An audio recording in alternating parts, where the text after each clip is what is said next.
Hello friends, welcome to the CSC getup. DBMS का जो topic हम डिस्कस कर रहे हैं वो है lost update problem. Previous parts में हमने डिस्कस किया था irrecoverable problem, cascading roll back problem and then हम डिस्कस कर रहे हैं लॉस्ट अपडेट और साथ में हम आज डिस्कस करेंगे स्ट्रिक्ट अपडेट, क्योंकि लॉस्ट अपडेट कोई बहुत बड़ा नहीं है, तो हम लॉस्ट अपडेट और स्ट्रिक्ट अपडेट जो हैं उन दोनों को आज एक साथ ही डिस्कस करेंगे। Strict recoverable schedule and lost update problem.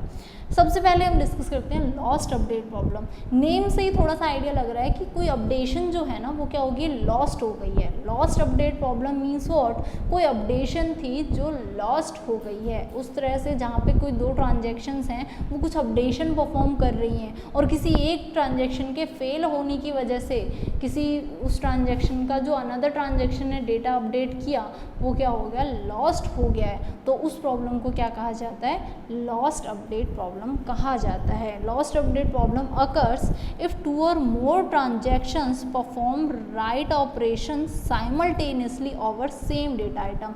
अगर दो या उससे ज़्यादा ट्रांजेक्शंस क्या कर रही हैं, राइट ऑपरेशन परफॉर्म कर रही हैं सेम डेटा आइटम पे साइमल्टेनियसली, तो उस केस में क्या आता है, लॉस्ट अपडेट प्रॉब्लम अकर होती है। अब वो क्या होती है हम ये देखते हैं। मैं एग्जाम्पल से, अगर यही सेम चीज़ आपको एग्जाम्पल से समझाती हूँ ज़्यादा क्लियर होगा।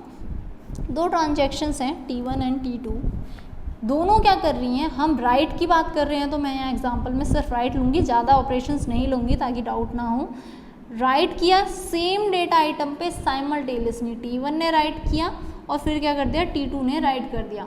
सेम डेटा आइटम पे दो ट्रांजेक्शन्स क्या कर रहे हैं, राइट परफॉर्म कर रही हैं। और इन केस फॉर एग्जांपल यहाँ से हमारी क्या होती है, ये जो ट्रांजेक्शन T1 है ये क्या हो गई है, फेल हो गई है इन केस। तो अब इसकी वजह से प्रॉब्लम जो अकर हुई है उस प्रॉब्लम को क्या कहा जाता है, लॉस्ट अपडेट प्रॉब्लम। अब ये देखने में हो सकता है लग रहा होगा कि ये क्या प्रॉब्लम हुई, तो मैं क्या करती हूँ एक एग्जांपल वैल्यू के अकॉर्डिंग इसको एक्सप्लेन करती हूँ। फॉर एग्जांपल डेटा आइटम ए है जिसकी इनिशियल वैल्यू क्या थी, 0 थी। इनिशियली उसमें क्या 0 थी। T1 ने उसको क्या किया, अपडेट किया। T1 ट्रांजैक्शन ने इसको अपडेट किया और वैल्यू क्या कर दी, T1 ने ए की वैल्यू को चेंज करके 50 कर दिया। तो इसने क्या किया भाई, 50 कर दिया 0 को रिप्लेस करके। देन उसके बाद T2 ट्रांजैक्शन ने क्या किया, इस वैल्यू को अपडेट कर दिया। फॉर एग्जांपल इसने ए की वैल्यू को 25 कर दिया। तो ये जो हमारा 50 था ये रिप्लेस होके क्या हो जाएगा, 25 हो जाएगा। अब जब हमारी ये ट्रांजैक्शन क्या हुई, T1 हमारी फेल हुई, तो T1 जब फेल होगी तो वो क्या करेगी, अपने आप को रिकवर करेगी। जब वो रिकवर करेगी रोल बैक करके, रोल बैक जब करेगी तो वो क्या करेगी, जिस वैल्यू से उसने उसको रिप्लेस किया था वो अगेन प्रीवियस वैल्यू को क्या करेगी, वहाँ से रिकवर करेगी। तो जब वो रिकवर करेगी उसके अकॉर्डिंग यहाँ वैल्यू क्या थी, 0 थी वैल्यू ए की, जिसको उसने 50 किया था। फॉर एग्जांपल हम यहाँ रीड ए भी लगा दूँ तो यहाँ ए की वैल्यू को उसने क्या रीड किया था, 0 रीड किया था और फिर उसने उसको चेंज किससे किया था, 50 से। जब ये रोल बैक होगा तो यूजिंग लॉग फाइल्स जो हमने प्रीवियस में डिस्कस की थी, एसिड प्रॉपर्टी जब हमने डिस्कस किया था उसमें मैंने लॉग फाइल्स, क्योंकि रिकवरेबिलिटी हमने वहीं देखी थी सारी, तो वो क्या करते हैं जब रोल बैक परफॉर्म होता है तो किसके बेसिस पे होता है, लॉग फाइल से वो पुरानी वैल्यूज़ को पिक करता है। अदरवाइज ट्रांजेक्शन को क्या पता होगा कि उसने किस वैल्यू को किससे रिप्लेस किया है। डेफिनेटली वो कहीं पे क्या करते हैं, पुरानी जो ओल्ड वैल्यूज़ होती हैं उनको स्टोर करते हैं। उन फाइल्स को क्या कहा जाता है, लॉग फाइल्स कहते हैं। तो यहाँ से वो क्या करेगा, जब वो रोल बैक करेगा तो वहाँ से उसे क्या पता चलेगा कि भाई उसने 0 से 50 किया था। तो जब वो रोल बैक होगा तो अगेन उस ए को किससे कर देगा, प्रीवियस ओल्ड वैल्यू, यानी कि इसको रिप्लेस करके वो क्या कर देगा, 0 कर देगा। जबकि हमारी T2 ट्रांजैक्शन तो फेल हुई ही नहीं थी ना, T2 तो फेल हुई नहीं, तो T2 का जो अपडेशन था वो तो लॉस्ट हो गया ना। ये 25 तो बिना किसी रीज़न के ही क्या हो गया, लॉस्ट हो गया।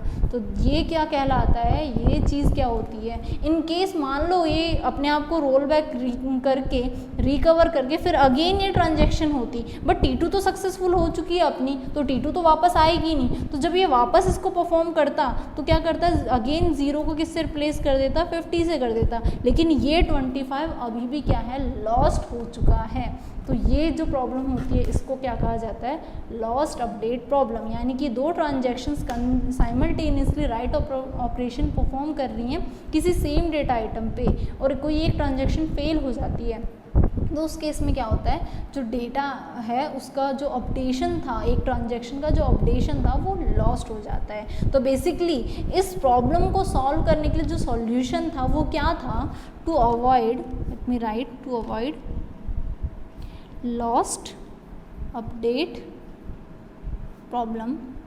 लॉस्ट अपडेट प्रॉब्लम को अवॉइड करने के लिए बेसिकली जो सॉल्यूशन निकाला था, ऑब्वियसली हमें उसे अवॉइड करना है। इट मीन्स व्हाट, जो दूसरा राइट है वो डिले किया जाए, कब तक, जब तक पहली ट्रांजैक्शन कमिट या रोल बैक नहीं हो जाती है। तो इसका सॉल्यूशन क्या था, राइट ऑफ, अगर मैं एग्जांपल के टर्म में बात करूं, right of T2 on data item A must be delayed until commit or rollback of T1। T2 का जो राइट ऑपरेशन है वो तब तक डिले होना चाहिए जब तक कि T1 का कमिट या रोल बैक नहीं आ जाता है। और अगर मैं इसको डेफिनेशन के टर्म में बात करूं तो जो ट्रांजैक्शन Ti और Tj की बात करूं, if a transaction Ti writes on some data item and then after that Tj wants to write on the same data item, then that right of Tj must be delayed until commit और roll back operation of Ti transaction. अगर हम normal definition की बात करें, example के according मैंने definition यहाँ लिख दी है। तो ये क्या होता है, लॉस्ट अपडेट प्रॉब्लम। अब जो मेजर हमारे गेट में क्वेश्चन पूछा जाता है, हम उसकी बात करें तो गेट में पूछे जाने वाले जो टॉपिक है वो क्या है, स्ट्रिक्ट रिकवरेबल प्रॉब्लम, जो हम अभी डिस्कस करेंगे, जिसके ऊपर हमारे पास जो क्वेश्चन आते हैं वो cascadeless roll back, recoverable and strict recoverable के ऊपर क्वेश्चंस आते हैं। तो हम लास्ट ये हमारा जो आज के वीडियो में हम देखेंगे प्रॉब्लम वो है स्ट्रिक्ट रिकवरेबल शेड्यूल के बारे में। ओके, तो स्ट्रिक्ट रिकवरेबल शेड्यूल में अगर हम देखें तो स्ट्रिक्ट रिकवरेबल जो होता है, अगर मैं शॉर्ट में बोलूँ तो कैस्केडलेस रोल बैक और लॉस्ट अपडेट जो हमने अभी देखा, लॉस्ट अपडेट मैंने इसीलिए इस पार्ट में बताया क्योंकि lost update strict recoverable schedule से रिलेटेड है। तो ये जो लॉस्ट अपडेट और कैस्केडलेस रोल बैक, इन दोनों को अगर हम मर्ज कर देते हैं तो हमारे पास क्या आ जाता है, स्ट्रिक्ट रिकवरेबल शेड्यूल बनता है। तो स्ट्रिक्ट रिकवरेबल शेड्यूल की अगर मैं डेफिनेशन देखूँ तो क्या है, if a transaction Tj writes on some data item like A, कोई एक डेटा आइटम है A, उस पर क्या कर रहा है, ट्रांजैक्शन Tj राइट कर रही है, and some other transaction Ti reads और राइट, डजंट मैटर रीड और राइट, कुछ भी परफॉर्म कर रही है। अभी तक हम क्या कर रहे थे, रीड राइट की बात कर रहे थे कि अगर राइट हुआ है तो दूसरे का रीड, अगर उसने रीड किया है तो इसका राइट, हम ये बात कर रहे थे। अब क्या है, किसी एक ट्रांजैक्शन ने राइट किया है तो दूसरे का भले वो रीड हो चाहे राइट हो, क्यों, क्योंकि बेसिक जो हमारी प्रॉब्लम्स थी वो तो तीनों थी ना, read write, right read and right, ये तीन प्रॉब्लम्स थी ना। तो राइट होने के बाद दूसरे का राइट भी तो प्रॉब्लम क्रिएट कर रहा था ना। स्ट्रिक्ट रिकवरेबल में बेसिकली क्या है, हम हर तरह की तीनों प्रॉब्लम्स को क्या करें, सॉल्व करने की कोशिश करें। अब जो कैस्केडिंग रोल बैक था उसमें तो क्या होता है, जो हमारा वो है राइट रीड प्रॉब्लम जो थी वो सॉल्व हो गई थी, लेकिन स्टिल रीड राइट और लॉस्ट अपडेट, ये तीनों प्रॉब्लम सॉल्व नहीं हुई थी। तो स्ट्रिक्ट रिकवरेबल के केस में हम इन तीनों प्रॉब्लम्स को क्या करते हैं, सॉल्व करने की कोशिश करते हैं। तो बेसिकली अगर कोई अदर ट्रांजैक्शन राइट कर रही है तो दूसरी ट्रांजैक्शन जो है, कोई भी ट्रांजैक्शन Ti है, उसका रीड या राइट जो है डेटा आइटम पे, वो क्या होना चाहिए, on that data item and committed before commit rollback of the Tj, then such schedule is strict recoverable. Let me read it completely again. If a transaction Tj writes on some data item like A, Tj transaction write कर रही है, and some other transaction Ti reads or writes that data item the and committed before commit or rollback of Tj। पहले मैं इतनी चीज़ का एक diagram में draw करके समझाती हूँ। बेसिकली यहाँ Ti ट्रांजैक्शन है और यहाँ क्या है, Tj ट्रांजैक्शन है। Tj ट्रांजैक्शन ने क्या किया है, कुछ राइट परफॉर्म किया है, ठीक है, Tj ने कोई राइट परफॉर्म किया और किसी अदर ट्रांजैक्शन ने उसके ऊपर रीड या राइट कुछ परफॉर्म किया है, और वो अदर जो ट्रांजैक्शन है वो क्या होगी है, उसके कमिट से पहले ही क्या, उसके कमिट या रोल बैक से पहले कमिट हो गई है। फॉर एग्जाम्पल Tj की मैं बात कर रही हूँ, यहाँ पे क्या है, टीजे ने कुछ राइट परफॉर्म किया, यहाँ पे इसने कुछ रीड परफॉर्म किया, फॉर एग्जांपल रीड किया है ए पे, देन राइट परफॉर्म किया ए पे, रीड या राइट कुछ भी हो सकता है, और उसके बाद क्या किया टीजे ने यहाँ पे राइट ए परफॉर्म किया है। बट यहाँ हम दूसरे टर्म में बात करें, यहाँ T I and TJ, TJ ने क्या किया राइट किया। अगर मैं डेफिनेशन के सीक्वेंस में चलूँ तो डेफिनेशन में टीजे ने क्या किया कुछ राइट किया डेटा आइटम ए पे, और अदर ट्रांजेक्शन उसने रीड या राइट कुछ भी किया हो, मैं यहाँ दोनों ही ले लेती हूँ, रीड राइट कुछ दोनों ही ऑपरेशन ले लूँ, और वो क्या हो गई ये कमिट हो चुकी है बिफोर कमिट और roll back of what TJ. तो ये क्या हो गई हमारी टी आई कमिट हो गई, मैं सी आई से रिप्रेजेंट कर रही हूँ। बिफोर कमिट और roll back we don't know the TJ is going to commit और रोल बैक, उससे पहले हमारी क्या है टी आई जो है वो क्या हो गई है कमिट हो चुकी है। तो उस केस में ये जो हमारा शेड्यूल है ये पूरा शेड्यूल क्या होगा स्ट्रिक्ट रिकवरेबल शेड्यूल कहा जाएगा। क्यों? क्योंकि जो उसने राइट परफॉर्म किया था उस राइट को इसने रीड किया, माइट पॉसिबल उसके बाद उसने रीड ना किया हो सिर्फ राइट भी किया हो, तब भी ये राइट करके अपना क्या हो गई कमिट हो चुकी है। लेकिन जब ये फेल हो जाएगी टीजे ट्रांजैक्शन और हम क्या करेंगे रोल बैक परफॉर्म करेंगे, तो इन बिटवीन वाली ट्रांजैक्शन अगर कमिट हो चुकी है तो हम एनी हाउ रिकवर नहीं कर पाएंगे। तो उस केस में ये क्या हो जाएगा हमारा स्ट्रिक्ट रिकवरेबल के केस में आएगा। अब किसी शेड्यूल को स्ट्रिक्ट रिकवरेबल बनाने के लिए बेसिकली यहाँ क्या है हमारे पास दोनों सिचुएशंस आई हैं। यहाँ क्या हुआ अगर राइट होता तो उस केस में ये जो अपडेशन था वो लॉस्ट हो जाता। क्यों? क्योंकि इस अपडेशन की बाद क्या होगी हमारी ट्रांजैक्शन कमिट हो चुकी है, तो यहाँ पे लॉस्ट अपडेट वाली प्रॉब्लम अकर हो रही थी।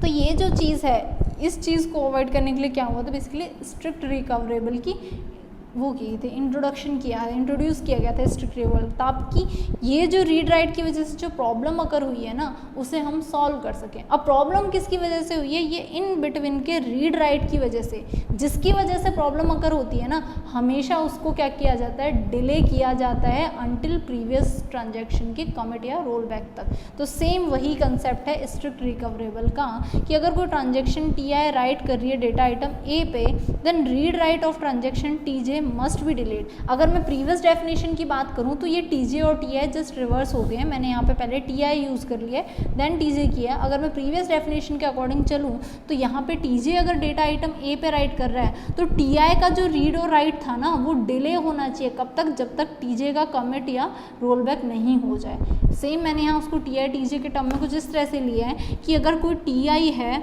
वो क्या कर रही है किसी पे राइट परफॉर्म कर रही है, तो जो टी जे ट्रांजैक्शन है उसका रीड और राइट जो है वो कब तक डिले होना चाहिए? जब तक कि टी आई का कमिट ऑपरेशन नहीं आ जाए तब तक इसका रीड राइट डिले होना चाहिए। तो उस केस में हम उस शेड्यूल को क्या बोलेंगे? स्ट्रिक्ट रिकवरेबल शेड्यूल बोलेंगे। तो ये होता है स्ट्रिक्ट रिकवरेबल का बेसिक डेफिनेशन। अब हम क्या करते हैं डायरेक्टली क्वेश्चंस देखते हैं और क्वेश्चंस के बेसिस पे चेक करते हैं स्ट्रिक्ट रिकवरेबल है या नहीं है। So here is the question, 3 questions लिए हमने, 3 एग्जांपल्स हैं जिनको हम चेक करेंगे कि ये स्ट्रिक्ट रिकवरेबल है या नहीं है।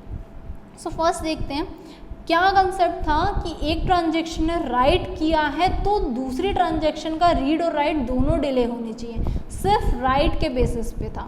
अब देखो यहाँ ट्रांजैक्शन T1 ने क्या किया रीड किया है, राइट नहीं किया है, सिर्फ रीड किया है, तो दूसरी ट्रांजैक्शन रीड और राइट कर सकती है नो प्रॉब्लम। क्यों? क्योंकि कंडीशन क्या थी अगर किसी ट्रांजैक्शन ने पहले राइट कर लिया तो उस केस में दूसरे ट्रांजैक्शन का रीड और राइट को हमें क्या करना है डिले करना है। लेकिन यहाँ पे राइट नहीं है, पहले क्या है रीड है, तो उस केस में दूसरी ट्रांजैक्शन रीड या राइट करके कमिट कर सकती है अपने आप को, हमें कोई प्रॉब्लम नहीं है। तो उस केस में ये जो है हमारा ये क्या है स्ट्रिक्ट रिकवरेबल है।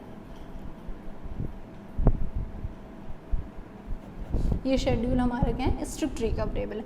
अगर हम एग्जांपल के अकॉर्डिंग देखें तो देखो यहाँ पे इसने अपनी वैल्यू को रीड किया है, यहाँ इसने अपनी वैल्यू, ये दोनों के दोनों जो हमारी वैल्यूज़ हुई हैं यहाँ पे रीड, ये दोनों क्या है इनिशियल रीड्स हैं। दोनों ने डेटाबेस से डायरेक्ट वैल्यू को रीड किया, दोनों आपस में एक दूसरे पे डिपेंड नहीं कर रही हैं। यहाँ पे डिपेंडेंसी हो रही थी, क्यों? क्योंकि इसकी राइट की हुई वैल्यू को ये रीड करता या इसकी राइट की हुई वैल्यू को ये रिप्लेस कर देता, तो यहाँ डिपेंडेंसी थी। रीड और रीड की कभी कोई डिपेंडेंसी नहीं होती है, तो इस केस में कोई डिपेंडेंसी नहीं है, तो ऑब्वियसली उस केस में कोई प्रॉब्लम भी नहीं होगी। नेक्स्ट एग्जाम्पल देखते हैं। यहाँ पे हमारे पास 3 ट्रांजेक्शन्स हैं, 3 ट्रांजेक्शन्स में देखते हैं कहाँ कोई प्रॉब्लम आ रही है। पहले रीड हुआ है, देन क्या हुआ है, राइट हुआ है। अब इस राइट के बाद हमारे पास यहाँ एक राइट आया और ये एक राइट आया है, right on A. But concept अभी भी देखो, ये राइट कब तक डिले होना चाहिए था, जब तक इसका कमिट ना हो जाए। तो इसका कमिट तो हो चुका है ना, उसके बाद हमारे पास ये राइट आया है। सिमिलरली ये वाला राइट कब तक डिले होना चाहिए था, इसके बाद जब तक कमिट ना आ जाए तब तक ये डिले होना चाहिए था। तो ये भी डिले हुआ है। यहाँ भी कमिट के बाद ये राइट आया और यहाँ भी कमिट के बाद ये राइट आया है। तो उस केस में ये भी क्या है, हमारा स्ट्रिक्ट रिकवरेबल शेड्यूल है। Okay, let's see the last one example. इस एग्जाम्पल में हम देखते हैं कि क्या ये रिकवरेबल है या नहीं है। सो यहाँ पर राइट परफॉर्म हुआ है ए डेटा आइटम पे, यहाँ राइट परफॉर्म हुआ है बी पे, दोनों अलग अलग है। बात जब आती है जब सेम डेटा आइटम की बात करें, तो इसकी वजह से हमारे पास कोई प्रॉब्लम अकर नहीं हुई है, so no problem. Then read perform हुआ है, रीड परफॉर्म हुआ है, एंड देन यहाँ पे राइट परफॉर्म हुआ है। नाउ सी, यहाँ इस राइट के बाद ये वाला राइट उसके कमिट होने से पहले ही आ चुका है। और इवन रीड तो चलो ये अपना लेटेस्ट ही करेगा, बट स्टिल यहाँ पे जो इसका हमें क्या करना था, स्ट्रिक्ट अपडेट में रीड और राइट दोनों का क्या करना था, डिले करना था जब तक कि वो कमिट ना हो जाए। जबकि यहाँ रीड और राइट दोनों ही आ चुके हैं, डजेंट मैटर वो लेटेस्ट है, ठीक है, लेकिन ये राइट अपने आप में, ये राइट तो खुद ही कन्फ्लिक्ट कर रहा है ना, राइट कन्फ्लिक्ट क्रिएट कर रहा है। जबकि स्ट्रिक्ट रिकवरेबल में हमें सब तरह के कन्फ्लिक्ट्स को रिमूव करना होता है, भले वो रीड राइट हो, राइट रीड हो और राइट राइट हो। तो इस केस में क्या है, हमारे पास राइट कन्फ्लिक्ट हुआ है। ये राइट डिले होना चाहिए था इसके कमिट तक, जबकि ये डिले नहीं हुआ है। तो उस केस में ये वाला जो हमारा शेड्यूल है ये क्या है, नॉन स्ट्रिक्ट रिकवरेबल। अगर वो स्ट्रिक्ट रिकवरेबल नहीं है, इट मीन्स व्हाट, वो नॉन स्ट्रिक्ट रिकवरेबल है, नॉन स्ट्रिक्ट रिकवरेबल शेड्यूल। सो हमने 3 एग्जांपल्स देखे थे, इन 3 में ये दोनों एग्जांपल्स क्या थे, स्ट्रिक्ट रिकवरेबल थे, बट ये वाला जो एग्जांपल था, ये क्वेश्चन था, ये क्या था, नॉन स्ट्रिक्ट रिकवरेबल शेड्यूल था। सो ये होता है लॉस्ट अपडेट और स्ट्रिक्ट रिकवरेबल। लॉस्ट अपडेट के ऊपर क्वेश्चन नहीं आता है डायरेक्टली, क्वेश्चन आता है cascading roll back, irrecoverable roll schedule and strict अब ये स्ट्रिक्ट रिकवरेबल शेड्यूल, इनके ऊपर क्वेश्चंस आते हैं गेट में हमेशा। तो ये मैंने आज के क्वेश्चंस में डिस्कस किए थे स्ट्रिक्ट रिकवरेबल। अगर कोई भी डाउट है स्ट्रिक्ट रिकवरेबल या हमने जो प्रीवियस में डिस्कस किए हैं कैस्केडिंग रोल बैक या फिर इररिकवरेबल शेड्यूल्स में, then you can ask me in the comment section. And if you really like this video then please like and subscribe my channel CSC GateUp। Thank you so much for watching this video.